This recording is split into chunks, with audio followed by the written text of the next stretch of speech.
Want to learn how to move better through breath, to release your body, stress guarding areas of tension, just through awareness and some easy drills? Well, we're going to be doing that today, connecting your mind to your breath, to your muscles. We're going to be approaching the body very neurologically to allow you to hack into some really incredible systems, very simply, very effectively. So let's dive on in.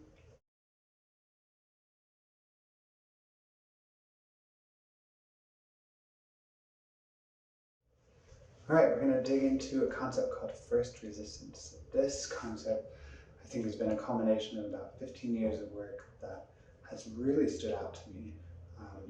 There are a couple of key players, instructors, mentors that I've worked with that have profoundly informed this concept. But for me, I want to say over 15 years of working hands-on bodywork, helping people align, helping their body do what it naturally does and heal. One of the cool constants I found is the lighter my touch and the lighter I work on them, the easier it opens. And it will change your life as far as corrective exercise, as far as working out, as far as working through injuries, as far as working through and past pains that may have lived in your body for a long time or a short time. All of this should be effective, and it all ends up being pretty easy and safe. First resistance. So let's say, for instance, you have shoulder pain, back pain, any kind of pain. Your brain is the driver of all of this. And your brain is the item that tells you if something appears safe or something appears threat. So we're getting to safety versus threat. There's a safety versus threat mechanism in your brain that, if triggered, is going to try to protect you. So for instance, let's say I have someone who injured their arm. And let's say they can effectively lift it here before it starts doing some weird things. Weird things being pain, heaviness, sluggishness. Maybe it has to kind of click around or work around an area to get going further. Maybe they have to compensate through their ribs, through their neck. Any of those things equate to guarding. Now, guarding is what happens before pain, because guarding is trying to keep us from pain. So you might be one of those people that really want to pursue and be like, no, I can get my arm out there, and up here it's hurting you, whether you're showing it or not. So if we hit pain, what's happening is that your brain says, that's not safe. Next time, I don't want to let that joint move as far because I want to protect it. So I'm going to guard sooner. And basically, if we keep trying to push it into pain and create that neurosignal that's guarding sooner, you can rehab your body that way, but you're going to do so with a lot of mental barriers and blocks, a lot of associative history that it doesn't want to do so. If we start looking at it from the standpoint of, I can lift my arms safely to here. Okay, here it gives me a few signs. They don't hurt. Okay, here it really hurts.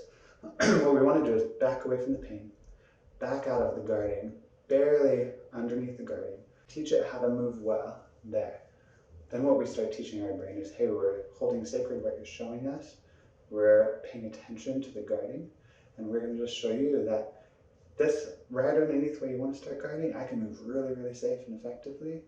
And by doing so, I can open it up. The brain will want to allow you to go further next time. So we're going to show this practically. I'm going to give you some drills on the floor with breath for how to accomplish this.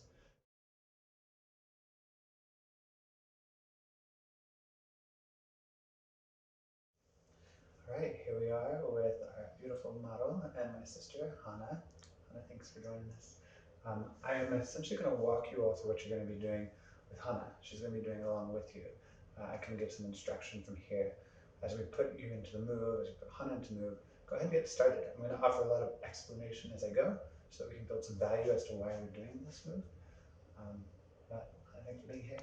So this first move, we're going to talk about awareness. We're going to be talking about first resistance, safety, and threat. We're going to be doing it all with something very basic, breathing.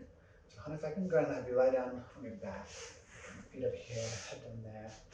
So just find a comfortable position on the floor, really relaxed.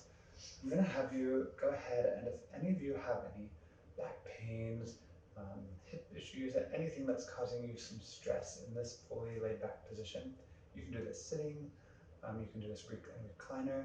But I'm going to go ahead and have you bend your knees up. Put your feet apart and then collapse your knees together. This is a great position just to stay relaxed in. So first resistance, as we look at Hannah's belly and her abdomen, we can begin to see some of the areas that she breathes into where the air fills easily. Other areas that I would tend to look for as a professional are areas that don't move with breath. So I'm going to have you do this drill with me. Hannah, if you would go ahead and just go and lie both hands across your belly. Give them each some space, kind of broaden out your fingers. What you're going to begin to do is sense where breath is filling. So begin to breathe, and I want you just to mentally look out for where you're filling breath, where breath is moving, the parts that are at ease. I don't want you to have to stress about it. I don't want you to have to try to take deep breaths. Nothing that's going to stress out your body. It's pretty natural. Like we talked about with first resistance, it's all very based around dealing with neurology, keeping it from any threat responses, but keeping you in a sweet spot. So if we had a paradigm of what that looks like in a chart, we have a continuum from what's very comfortable and at relaxation to something in pain. And I cut that into about 4 sections. We have comfort, which generally is just the most comfortable body position you can get into. We're not really affecting much change there, we're just resting. Then we have discomfort. We're putting your body into movement, we're challenging it. But discomfort is anything from comfort to the first resistance. Then we have guarding, where your body kicks in, wanting to begin to protect you from what it perceives might become pain. And then we have pain, where your body is really just trying to protect you. As far as where adaptation happens the best, it's this thin line between discomfort and first resistance. Not on the first resistance side. We want to hit first resistance and then back up into that. So we're at the very tail end, upper end of discomfort.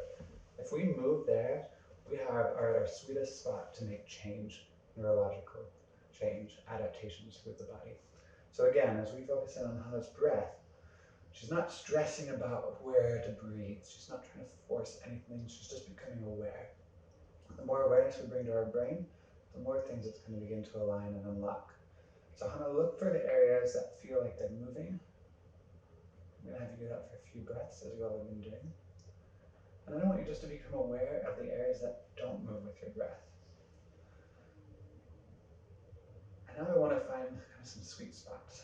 So as soon as you become aware of the areas that don't move, there might be a little bit of stress involved. You might have pain there, you might be guarding.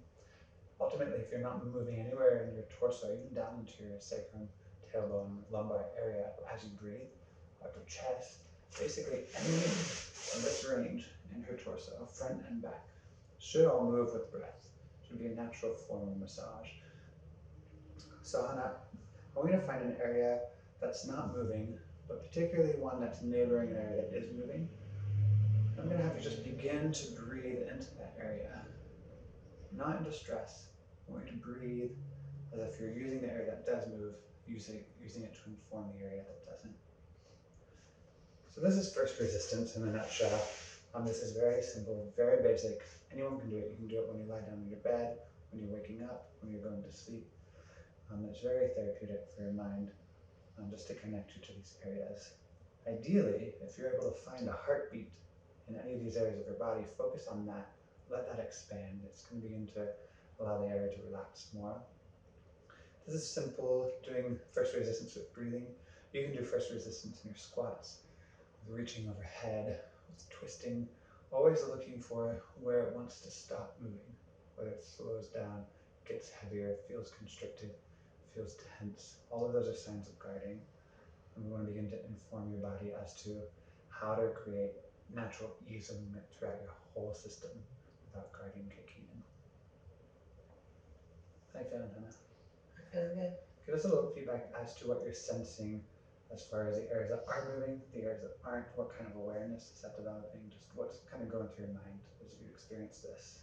Okay, there's areas that I feel fill up easily, like in my lower abdomen. It's like it feels easily full of air. And in my upper chest, not so much. So when I put more focus on allowing the breath that's here that I feel filling up to move into this area that didn't feel like it's filling up so much. Once I put awareness on that, I feel like more cavities fill up with my breath and feel a greater sense of relaxation happen in Nice. my body. And you're able to feel this happening without stress becoming more. You actually feel stress becoming less. Right. As the air fills up those other spaces, it feels like stress goes away. I like that.